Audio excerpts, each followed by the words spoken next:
Good morning mga ka-TH. Ito po ngayon yung pinuntahan kong isang area na ito talaga yung tinatawag na exact location. To.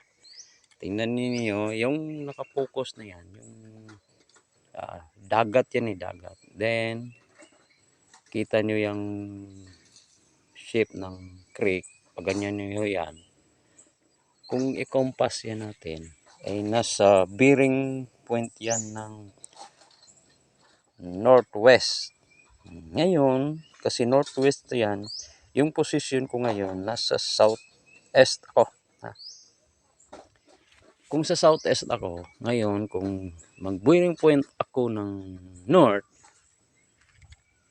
ito yung tinatawag na north. Ganyan. Tingnan niyo sa north. Ngayon, iangat ko ang camera, nakikita nyo yung bundok na yan. Yan. Yan. Ganyan yan ang forma. Yan. Yan. Ibig sabihin, north yan. Ngayon, nasa sentro po ako. Yung bundok na ito, ayan, ito, ganyan, ganyan, ganyan, ganyan, ganyan. May nakaumbok na siguro dito sa ibabaw niya, may nakaumbok na malalaking kapuno ng kawayan. Ganyan. Tatlo po ito. Tatlo.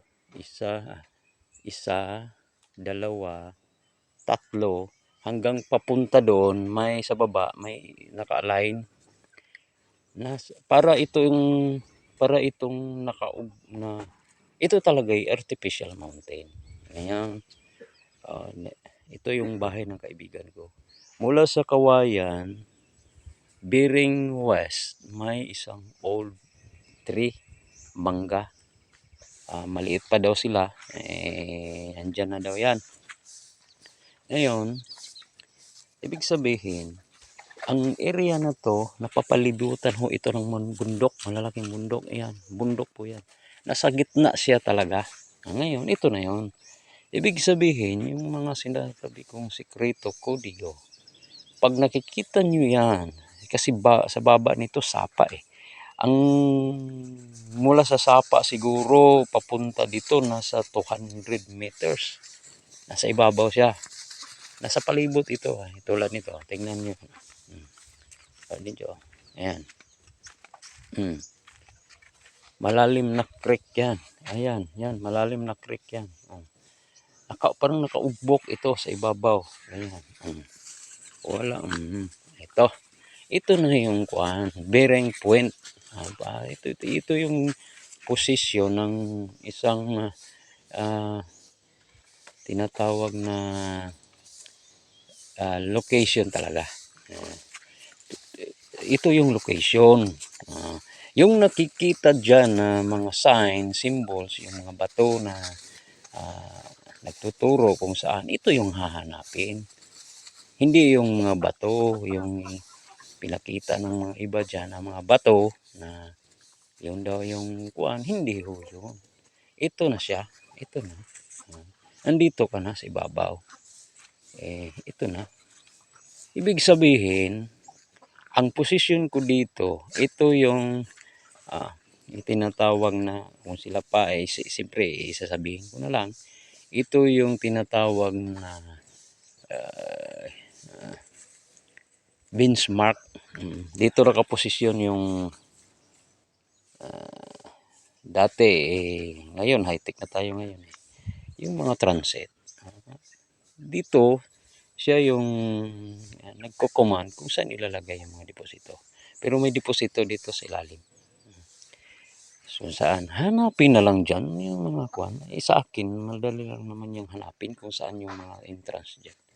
Pero hindi ko na ito gagalawin kasi hindi po ito kwan hindi po ito pwede.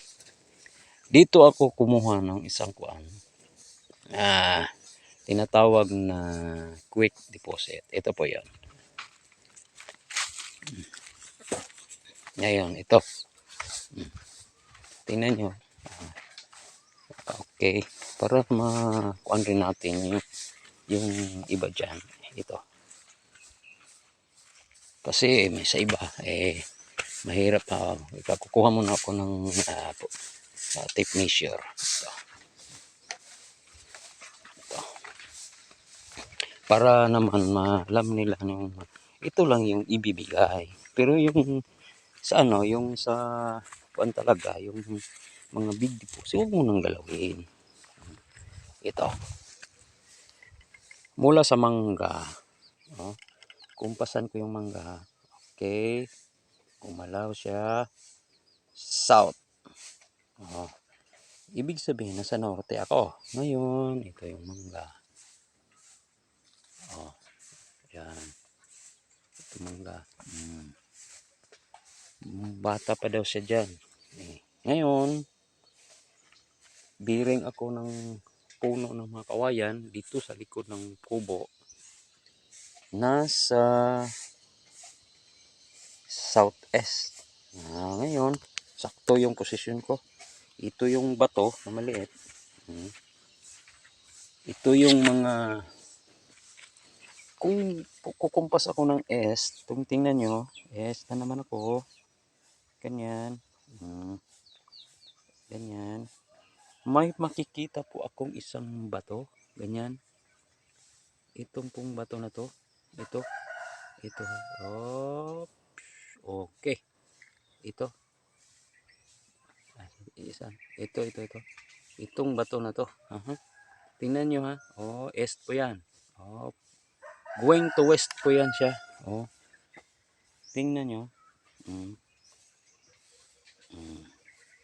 Ito. Okay. Nasa west po ako. Ngayon, susukatin ko. Para naman may alam din kayo.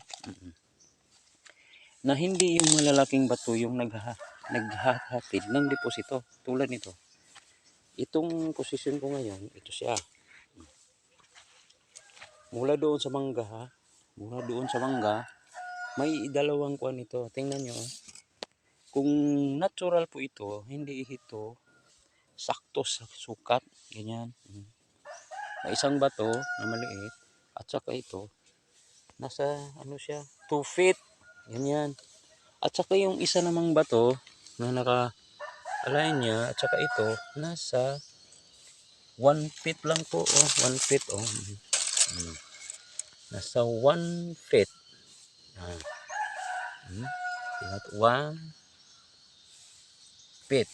Natas sa 30 cm yung pagitan niya. Kung gawa ho yan ng kalikasan, hindi ho magka-align yan. Ngayon, susukatin ko naman yung maliit na bato nito. At saka ito, nasa 3 feet. Ibig sabihin, bakit na saktong-sakto nasa 3 feet? Ngayon, kung duda pa rin kayo na ito yung deposit, susukatin ko yung sa east na bato. Tingnan nyo. Okay. Sinukat ko na. At ilak ko.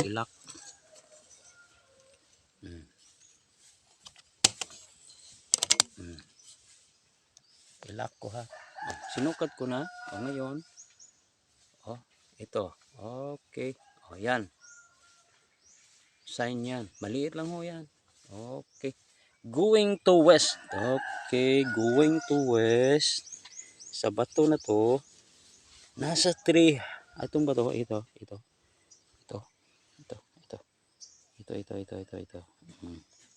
Ito. Nasa 300 cm. Ibig sabihin nasa 3 meters. Ngayon. Yung isa naman na bato tulad nito. Ito. Nasa 2 feet. At saka isa nasa 1 feet. Kung sukatin yan, papunta dito, nasa 3 feet. Ibig sabihin, nasa mababaw na posisyon lang ito kasi regalo ito. Ito lang yung ibibigay. Hindi yung nakaumbok na area na to kasi ito po yung hindi po sa ito po yung deposit site talaga, pero yung regalo lang yung kukunin natin. Kaya nga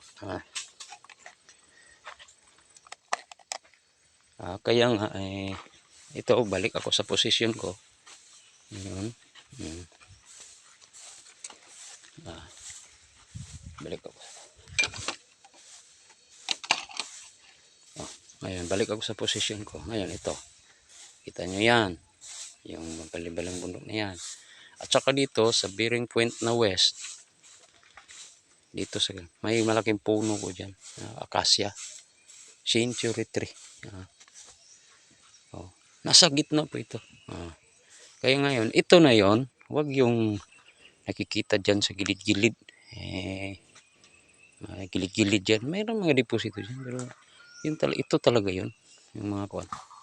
Kaya nga ay mag-update na lang ako pag yung nakikita nyo dyan sa may maliit na puno ng niyog,